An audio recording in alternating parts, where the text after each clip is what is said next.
수 있을지는 몰라도 역사와 국민의 심판은 결코 피할 수 없다는 진리를 잊어버리지 마시기 바랍니다. 열심히 일하고 열심히 싸우고 한 발짝이라도 앞으로 나아가기 위해서 최선을 다하겠습니다. 고맙습니다. 그들의 투쟁 수위도 함께 올려갈 것이다. 그래서 모든 당원과 국민들이 다 함께 손을 잡고 싸울 수 있도록 그렇게 해나갈 것이고 입법과 예산에서의 책임도 다 하겠다는 각오로 싸울 것입니다. 의석이 많다는 점을 10분 활용하고 국회법이 허용하고 있는 모든 절차와 권한을 다 동원해서 할 것이고 그러고도 안 되면 장외로 나가서 싸우겠습니다.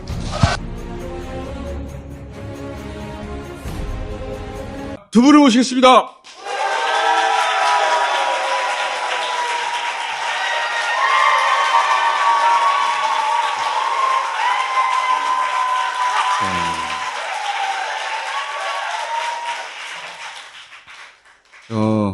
최고위원 넘버 3 박찬대 의원.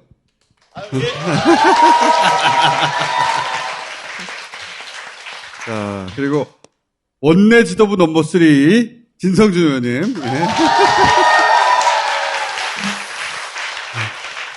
네. 오늘 우선 이런 일이 있었습니다. 방사치탈 야당파 윤석열 정권 규탄한다. 야당 탄압 중단하라. 국회 없이 사과하라. 검찰 독재 그런 정치 민주발상 중단하라. 국가의 운명이 달린 안보와 위태롭고 민생과 경제는 파탄시경인데 컨트롤 파워는 대체 어디가 있습니까? 국가를 책임지고 위기를 수습해야 할 정부 여당은 대체 어디에서 뭘 하고 있는 것입니까, 여러분? 참으로 한심한 정권 아닙니까, 여러분? 자식 속이고 억압할 수 있을지는 몰라도 역사와 국민의 심판은 결코 피할 수 없다는 진리를 잊어버리지 마시기 바랍니다.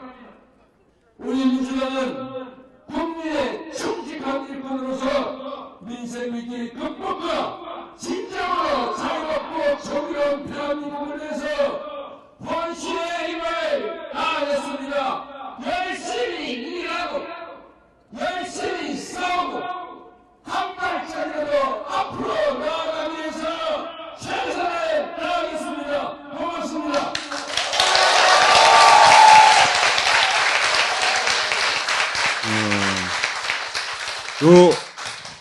국회 앞에서 의원들 모여서 하는 경우는 왕왕 있는데 엄청 많이 모였어요? 네, 많이 모였습니다. 가슴이 막 뜨거워졌는데 오늘은 국회의원과 원외의 지역위원장, 서울과 경기도, 수도권에 있는 우리 당의 지방의원들도 함께 참여하자 해서 그렇게 모인 것입니다. 몇 명이 모인 거예요? 1,200명 정도 모였습니다. 이렇게 모인 인원 중에 제일 많이 모인 것 같은데. 그럴 수밖에 없죠. 국감하고 있는데 시정연설 바로 전날 야당 당사를 압수수색하는 거는 사상 초유의 일 아닙니까? 그렇습니다. 거의 침탈 수준이죠. 침탈. 그러고 대통령이 그 말을 했더라고요. 시정연설 하는데 안 온 것은 헌정사의 좋은 관행이 중단되었다. 자기가 얼굴 막 따려놓고 왜 활짝 웃지 않아? 저런 대통령도 헌정사상 처음인 것 같습니다.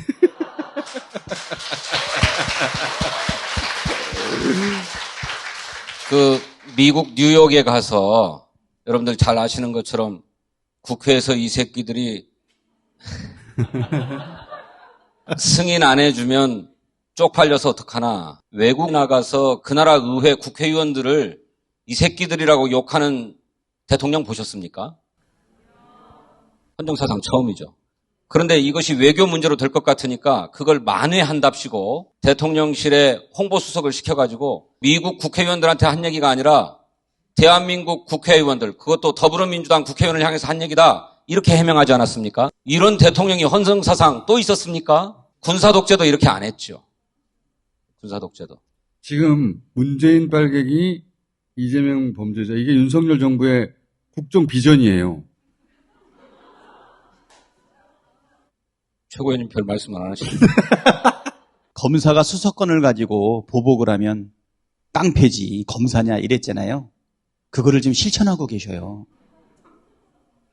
공공정권, XX 정권, XX? 깡패 정권. 사상 초유입니다. 이 정도 되면 가만히 있을 수가 없죠. 도저히. 그렇죠. 뭐 도대체 민생 경제를 회복할 만한 실력도 없고 대책도 없고 이런 정도의 지지율을 가지고는 국정 동력을 확보할 수가 없죠. 국정 운영을 해나갈 수 없기 때문에 자기 지지층을 똘똘 결속시키고 민주당에 대해서는 부정적 이미지를 뒤집어 씌워서 그나마 동력을 만들려고 한 가운데 나온 궁여지책 아닌가. 김용 부위원장 구속하고 전 국방장관, 해경총장 구속하고 나서 대통령실에서는 쾌재를 불렀을 것 같아요. 아싸! 구속됐으니까 이제는 저쪽은 범죄자 집단, 빨갱이라고 생각하겠지? 그럼 우린 지지율이 올라갈 거야. 라고 생각하였으나 착각이었죠. 지지율이 안 올라가잖아. 오히려 민주당 지지율이 더 올라가잖아요. 지금 이해가 안 갈 거예요. 그러면서 이제 감사원에서 내놓은 게 중국 어선이 인근에 있고 중국 간자체를 쓰는 구명조끼를 입고 있었고 그게 월북이 아닌 정황 중에 하나라고 지금 내놓는 거잖아요. 근데 이게 이해가 안 가거든요. 실제로 중국 어선이 옆에 있었어. 그래서 구출했어. 근데 중국 간자체가 쓰인 구명조끼를 입고 물에 다시 뛰어들어. 이거 어떻게 된 거예요, 이게? 다시 뛰어들었다는 얘기밖에 안 되잖아요. 그게 사실이라면. 그렇죠.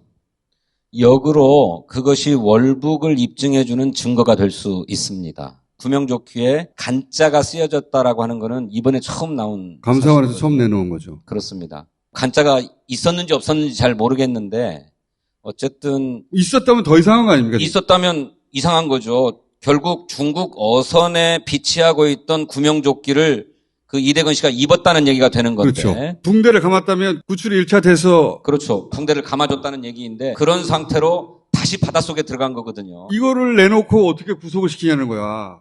그러니까 정치적 의도를 갖고 하는 것이다. 이렇게 생각할 수밖에 없죠. 월북이라고 판단할 증거가 없다. 그러면 월북이 아니라고 볼 증거는 무엇이냐 이 말이에요.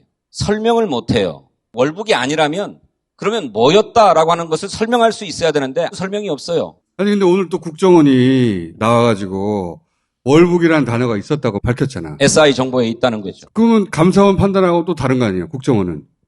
그렇습니다. 감사원은 감사 결과 발표하면서 SI 정보 중에 월북이란 말이 있다 없다 이런 얘기 하지 않았는데 월북이란 말이 분명하게 있다라고 하는 것이 확인되었죠. 2020년 9월에 그 당시에 국회 국방위원회가 열려서 SI 정보도 다 보고를 했어요. 이런 민감한 정보, 군사 기밀이 다루어질 때는 비공개로 전환해서 회를 진행하는데 제가 그래도 국방위원회 4년 해봐서 압니다. 이때 보고되었던 국방위원회 비공개 회의록이 공개되면 사건의 실체가 다 드러날 것이다. 당시에 국민의힘 의원들도 그런 점들을 다 같이 보고 그런 점들이 명쾌하게 해명되었고 그래서 시인하고 수긍하는 것들이 다 드러날 것이다. 그때 그래서 한기호 의원이라고 이제 군 출신인 국민의힘 국방위 간사가 이것은 월북이 확실하다고 그랬단 말이에요.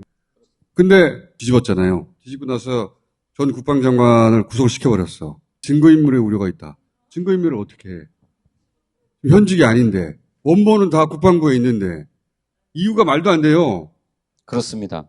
서욱 국방부 장관의 구속영장에 적시되어 있는 범죄 혐의라고 하는 게 밈스라고 하는 군사정보통합관리체계에 올라와 있는 정보들을 삭제해서 네. 사건을 은폐하려고 했다. 근데 이 군사정보통합관리체계라고 하는 것은 일종의 통신망 같은 것입니다. 정보를 생산한 부대나 첩보를 수집한 부대가 이런 첩보가 있다. 이 망에 올리면 그걸 다 볼 수 있어요. 사단장급 간부들은. 이걸 보고 필요한 대비를 다 하라는 것이죠. 그런데 이렇게 올라있는 정보를 이것은 모두가 공유할 필요가 없다라고 판단한 하는 부서장이 있으면 이건 좀 내려야 되겠다 지시를 내리면 실무자가 삭제하도록 돼 있어요. 그게 통상적으로 있는 일이라면서요. 통상적으로 있는 일입니다. 제가 확인을 해보니까 최근 5년 6개월 동안 3만 6천 건이 삭제됐어요. 그러니까 처음에는 정보를 다 공개했다가 이 부대는 필요하고 이 부대는 필요하지 않아 하고 삭제하는 거잖아요. 그렇습니다. 하지만 원본은 그대로 있는 거 아니에요. 그렇습니다. 그렇게 몇만 번이나 있었던 일 중에 하나인 삭제한 것을 불법이라고 한 거 아니에요. 그렇습니다. 원본은 그대로 있는데. 네. 원본은 여전히 남아있고 지금도 누구라도 비밀 취급 인가권자는 볼 수 있습니다. 그것을 얼마 전 국정감사에서 이종섭 국방부 장관이 시인했죠. 이게 문재인 빨갱이 코스로 가는 이 징검다리죠. 전 국방부 장관하고 전 해경청장을 구속하고 그 다음에는 박지원 국정원장하고 서훈 안보실장 그 다음에 이제 문재인 대통령으로 가는 이 코스 아닙니까? 그렇게 보이죠. 오늘 보도에 보니까 서욱 국방부 장관과 해경청장이 서훈 안보실장의 지시를 받고 삭제했다. 근데 그게 아니고 함께 의논하는 과정에서 이건 월북으로 판단하는 게 맞겠다라고 하는 결론을 냈기 때문에 그에 입각한 조치들을 취했던 것이죠. 근데 그런 기사가 나왔다는 건 그것을 이제 비틀어서 얘기를 하는 거죠. 그 안보실장 영장을 친다는 얘기지. 그렇죠. 안보실장은 보고할 대상이 대통령밖에 없어요. 문재인 대통령으로 가는 징검다리. 박지원 국정원장도 타겟인 것 같죠? 박지원 국가정보원장에 대해서는 박지원 원장이 떠나자마자 고발을 했죠. 물론 박지원 원장은 그게 원본이 따로 있는데 내가 바보냐고 말하고 있는데 그렇게 문 대통령으로 가는 거예요. 그 다음에 이제 또 한 갈래가 이재명 범죄자 코스 아닙니까? 요거는 이제 박찬대 의원님이 잘 아시지 않습니까? 범죄자인 거 잘 모르는데요. 그동안 이재명 예. 대표 압수수색 몇 번 했어요? 대선 이후에 224차례. 이재명 대표만. 네, 예. 224차례를 압수수색을 했고요. 본부장과 관련된 거는 빵. 본부장이라 하면 대통령 부인. 그다음에 장모권. 장모. 예. 대통령에 취임하자마자 224대 0의 압수수색을 보여주고 있는데요. 도이치모터스 관련된 거, 공흥지구 관련된 거 하나도 없었고요. 김용 부위원장도 구속해버렸는데 지금까지 언론 보도를 보면 김용 부위원장이 돈을 받았다는 증거가 없어요. 아무런. 진술만 있죠. 주장만 있는 거 아니고 주장. 그동안에 나온 기사들을 보면 유 본부장까지 돈이 어떻게 갔나만 있지 거기서 김용 부위원장으로 어떻게 갔냐가 없어요. 더 나아가 김용 부위원장으로부터 이재명 대표까지 간다는 얘기는 더 없지. 없죠. 네. 자금으로 20억을 김용이 요구를 했고 남욱을 통해 가지고서 조달을 한 금액이 8억 4,700이다. 이런 과정을 이재명 대표가 알고 있냐라고 물어봤을 때 이재명 대표는 모르는 게 없다. 이렇게 답변을 했다가 모르는 게 없다라고. 추가적으로 더 물어봤더니 그건 다른 상황에 대해서 얘기했던 부분이고 대선 자금과 관련된 진술은 아니었다. 라고 이제 유 본부장이. 예, 대선 자금과 관련된 얘기를 지난 1년 동안 전혀 하지 않다가 구속 기간이 만료돼서 석방되기 바로 직전에 이재명 대표가 그 내용을 알고 있는 것처럼 이야기를 했다가 그것은 또 사실이 아니다. 지난 대선에서 후원금이 남았잖아요. 예. 그 돈 다 못 썼는데 뭐할로 8억을 받아. 말이 안 되잖아.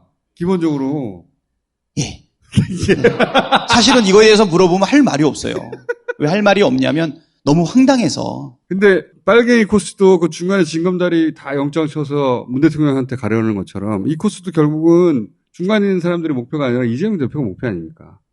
그렇죠. 그래서 김용 부원장을 필사적으로 구속시킨 거죠. 감옥에 가두어 놓고 회유를 하든 협박을 하든 하려고 하는 것인데 김용 부원장이 만에 하나 돈을 받았다고 하면 뇌물일 수도 있는 거거든요. 알선 수재 혐의는 훨씬 더 형량이 셉니다. 그렇죠. 그런데 이재명 후보에게 전달했다고 하면 자기는 전달한 혐의밖에 없는 거예요. 그렇죠. 김용 부원장 입장에서는 만약에 진짜 돈을 받았다면. 그렇죠. 정치자금법을 딱 걸어놓고 이걸로 이재명에게 전달했다고 불어라. 그러면 너는 형이 가벼워져서 곧 석방될 수 있다. 이렇게 합리적으로 추정이 되는 거죠. 그죠? 추정. 추정. 네. 단정 아니고. 예. 유동규 본부장에 대해서 이제 그런 의혹을 제기하죠. 유동규 본부장이 자기가 받았으면 10년 이상이거든요. 뇌물은. 근데 나는 정치자금을 전달했을 뿐이다. 그럼 집행유예, 벌금 1,000만 원 이하예요. 10년 살래? 아니면 벌금 몇백만 원 낼래? 이 선택의 기록을 쓰게 되는 거 아니에요. 그렇습니다. 유동규도 딱 그렇죠. 그런 조건에 회유를 받은 거 아니냐라고 의혹을 제기한 사람이 많죠. 지난 국정감사에서 검사가 구속 수감되어 있는 유동규를 수시로 불러내어 가지고 오히려 유동규의 변호인은 만날 수가 없었다라고 하는 진술을 가지고 들이댔어요. 회유하고 협박한 거 아니냐. 그리고 동거 여인을 구치소, 교도소, 면회실에서 접견을 한 게 아니라 검사실에서 접견을 했다는 거예요. 검사실에서. 한마디만 하면은 당신은 벌금 몇백만 원 내고 나올 수도 있는데 뭐하러 자진해서 쓰려고 하느냐라고 의심케 하는 정황이라는 겁니다. 합리적인 추론. 근데 이제 시정연설 전날 민주당 당사를 압수수색하는데 이거 상상할 수 없는 거거든요. 설사 압수수색하더라도 시정연설 끝나고 나서 국감 끝나고 나서 참모들이 이건 시정연설 끝나고 하시죠. 그렇죠. 이게 정상이란 말이야. 네. 시정연설 전날 해버리잖아. 그 정도라면 이재명 대표에게도 영장을 청구하지 않겠는가. 예, 뭐 정해진 수순으로 그 길을 밟을 것 같은데요. 일단은 유동규에서 직접 이재명한테 전달됐다는 진술까지는 만들지는 못한 것 같아요. 그러다 보니까 김용을 거쳐가지고 한번 시도를 해볼까라고 생각을 할 텐데, 김용이 변호인을 통해가지고 거대한 조작의 한가운데 자기가 서 있는 것 같다. 그 얘기를 했고요. 그렇죠. 중차대한 대선을 목전에 두고 대선 자금을 달라고 요청할 만큼 자기가 그렇게 어리석지 않다.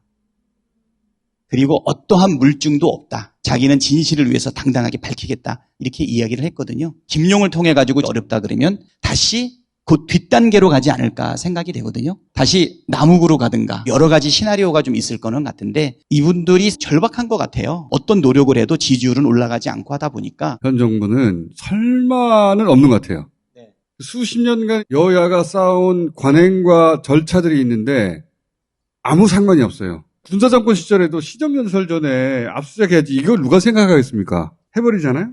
그리고 전현희 국민권익위원장도 검찰 수사에 넘겼잖아요. 당사 압수수색한다고 앞에 서 있던 의원들 다 검찰 고발했어요. 그러니까 문재인 정부 시절에 장관급들 정도는 다 때려잡고 민주당의 현역들 중에 말 안 듣는 사람들 다 때려잡고 그래서 야당을 박살내겠다. 목표가 아주 분명한 것 같아요. 네, 실제로 그럴 거라고 생각합니다. 그래서 정말로 비상한 각오와 결의로 투쟁하고 돌파해야 된다고 생각하는데 우리 당 내에 전반적인 분위기가 뭐냐, 뭐 이견도 나오지 않느냐. 당은 이런 무도한 탄압에 맞서서 똘똘 뭉쳐서 싸우겠다라고 하는 각오와 결의로 충실합니다.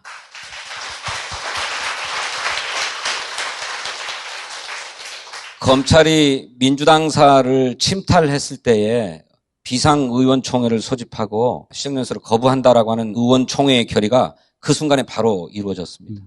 이만한 이견도 없이 모두가 단일 대우를 형성해서 구호를 외쳤어요. 제가 먼저 선창하지 않아도 의원들이 자발적으로 구호를 막 연호할 정도로 결의가 높고 또 오늘 아까 저 영상에서 보셨던 것처럼 우리 당의 뭐 의원들, 지역위원장들, 당직자, 또 보좌진, 그리고 지방의원들까지 정말로 한 사람 열애 없이 다 모여가지고 한 목소리로 투쟁을 하고 또 당에서 별도의 지침을 내리거나 하지 않았음에도 불구하고 뭐 대전, 부산, 경남 자발적으로 규탄대회가 시도당 차원에서도 막 벌어지고 있어요. 그래서 우리 당이 전체적으로 이 상황을 매우 비상한 각오와 결의로 돌파하겠다라고 하는 의지를 가지고 있다. 우리 국민 여러분 민주당에 더 많은 힘을 주시고 함께 싸워주시기를 호소드립니다.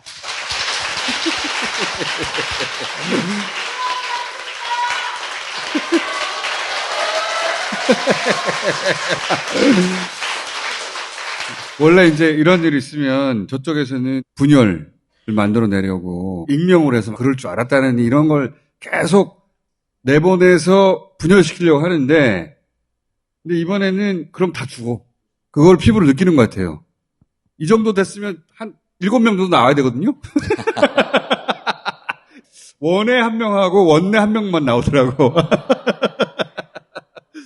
지금 집안에 강도가 들어왔는데 문단속을 어떻게 해야 되느니 이런 거 따질 때가 아니잖아요. 똘똘 뭉쳐가지고 강도 쫓아내야죠. 이전하고는 좀 다르게 느끼는 것 같아요. 제가 되면 나한텐 유리하지? 이렇게 생각하는 게 아니라 저거 다 죽이려고 그러네? 그렇게 느끼는 것 같아요. 네. 그 면도 있는데 우리 시민들 덕분도 있는 것 같아요. 음. 시민들이 우리 민주당 지지자들이 우리의 행동 방침이라든가 행동에 대해서도 많은 영향력을 미쳐요. 우리가 1200명 정도가 국회 계단 앞에서 모여가지고 규탄 대회를 했잖아요. 그런데도 양이 안 차시는 분들이 계세요. 저 붙잡아 놓고 30분 동안 교육받았거든요. 아직 약하다. 우리 당의 주인인 당원들, 그분들이 밖에서 보위해주고 싸주고 밀어주고 하다 보니까 우리 의원들만 남겨놨다면 조금이라도 분열의 틈이 발생할 가능성이 요만큼 있지만 그것까지도 우리 시민들이 다 덮어주시는 것 아닌가. 이번에는 뭐 누군가 분열의 목소리 나면 죽어요, 그 사람이. 거기다 또 우리 진성준 우리 수석 부대표께서 너무 잘 이끌어주고 계세요. 박수 한번.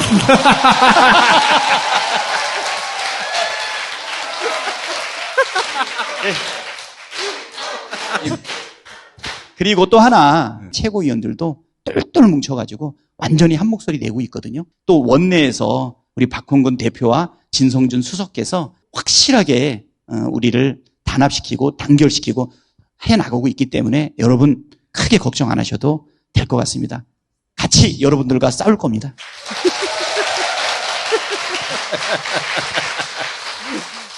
아니, 갑자기 서로 막 띄우고. 넘버 쓰리끼리. 원래 이런 일이 벌어지면 보수 매체들이 익명의 누군가 뭐 수도권 재선 의원 누군가 뭐 이런 식으로 이재명 버려야 된다. 이런 여론을 만들려고 엄청 노력하거든요. 근데 이게 잘 안 되나 봐. 그 후속 타자가 안 나오더라고. 그렇다는 얘기는 굉장히 똘똘 뭉쳐있다는 얘기거든요. 그 원내 한 분도 네. 사실은 의원총회 현장에서 발언을 한 것인데 그런 취지가 아니었습니다. 잘 믿기지 않지만 만에 하나 뭐 김용이 자기는 받을 수도 있다고 생각한다. 하지만 이재명 대표만큼은 결백하다고 본다. 그리고 이런 사안에 있어서는 당이 똘똘 뭉쳐서 싸워야 된다. 뭐 이런 취지로 발언을 했습니다. 그 중간만 따가지고 네, 보도한 거구나. 네. 그럼 이제 원에 한 분만 남은 거예요? 원내 한 분이 원내 한 분의 말에 대해서 또 비판하셨어요. 아, 그래요? 그 원외 한 분도 당에 대한 애정 때문에 그렇게 얘기했다고 하는 것인데 저기 오늘 부산에서 많이 왔거든요? 예, 제가 부산 내려가서 원외 꼭 만나도록 하겠습니다.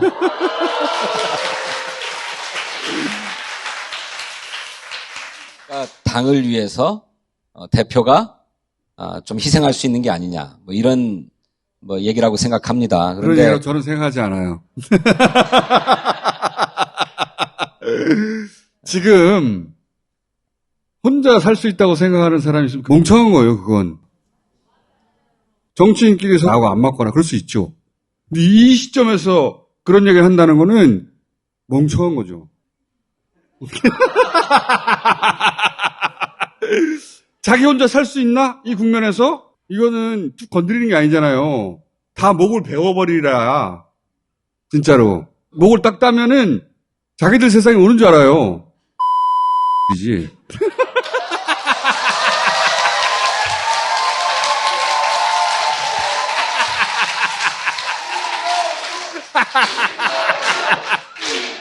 자, 삐 처리하겠습니다. 당에서는 어떻게 대응할 겁니까? 우리 국회의원들 이끌고 계시니까. 네. 당은 원내외 병행투쟁을 하겠다고 생각하고 있습니다. 이런 무도한 탄압은 우리 당으로서는 정말로 결사전의 각오로 싸워야 될 일이지만 동시에 민생 경제의 위기, 안보의 위기가 또 너무 커요. 그래서 국회에서 민생 입법과 민생 예산을 챙기지 않으면 우리 국민들 가운데 너무나 고통을 받게 되는 분들이 많기 때문에 예산 심사 국면, 입법 국면에서 민생 예산과 민생 입법을 확보하는 데 최선을 다할 생각입니다. 그러면서도 동시에 원외, 장외 투쟁도 마다하지 않을 것입니다. 어제 국회의원들은 로텐다홀 계단에서 규탄 대회를 하지 않았습니까? 오늘은 국회 본청 앞 계단에 나와가지고 투쟁을 벌였어요. 그 다음에 어디로 갑니까? 국회 정문 앞일 것이고, 그 다음엔 어디로 갑니까? 광화문으로 가게 되고, 이런 전체적인 전망들을 다 놓고 단계적으로 우리들의 투쟁 수위도 함께 올려갈 것이다. 그래서 모든 당원과 국민들이 다 함께 손을 잡고 싸울 수 있도록 그렇게 해나갈 것이고, 그러면서도 또 한편으로는 국회에서 원내 제1당이고 국회 압도적 의석을 가지고 있으니까 입법과 예산에서의 책임도 다 하겠다는 각오로 싸울 것입니다. 그럼에도 불구하고 저들이 민생 예산 증액에 협조하지 않으면 의석이 많다는 점을 10분 활용하고 국회법이 허용하고 있는 모든 절차와 권한을 다 동원해서 할 것이고, 그러고도 안 되면 장외로 나가서 싸우겠습니다.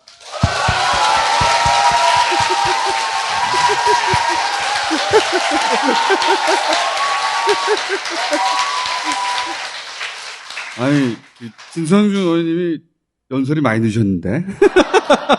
자, 우리 박찬대 지도부 넘버 3도 한마디 하시고 오늘 마무리해야죠. 오늘 10월 26일이죠. 예. 우리 대한민국이 큰 위기가 있을 때마다 10월 말 전후에 엄청난 일들이 있지 않았습니까? 6년 전 2016년 11월 1일 날 그 계단 앞에서 모였었어요. 국회의원들이. 그때는 정역 없이 수사하라였거든요. 그때 국민들은 탄핵과 구속을 이야기를 했는데, 그로부터 딱 열흘 뒤에 11월 12일이 됐을 때 100만 명의 시민들이 모여서 탄핵을 국민들이 요청을 하고 정치권은 따랐었거든요. 국민이 이기는 정권 어디 있겠습니까? 지금 엄청난 시련이 다가오고 있는데 이 시련 극복하고 나면 우리 민생 경제와 민주주의 한 단계 더 진전하지 않을까, 시련이 있는 것이 아닌가 생각하고 반드시 이겨내겠습니다. 끝!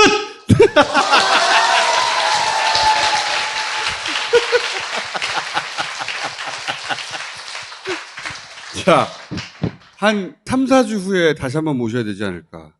3, 4주 후면 또 많은 일들이 벌어져 있지 않을까요? 네. 자, 오늘 여기까지 하겠습니다. 감사합니다. 고맙습니다.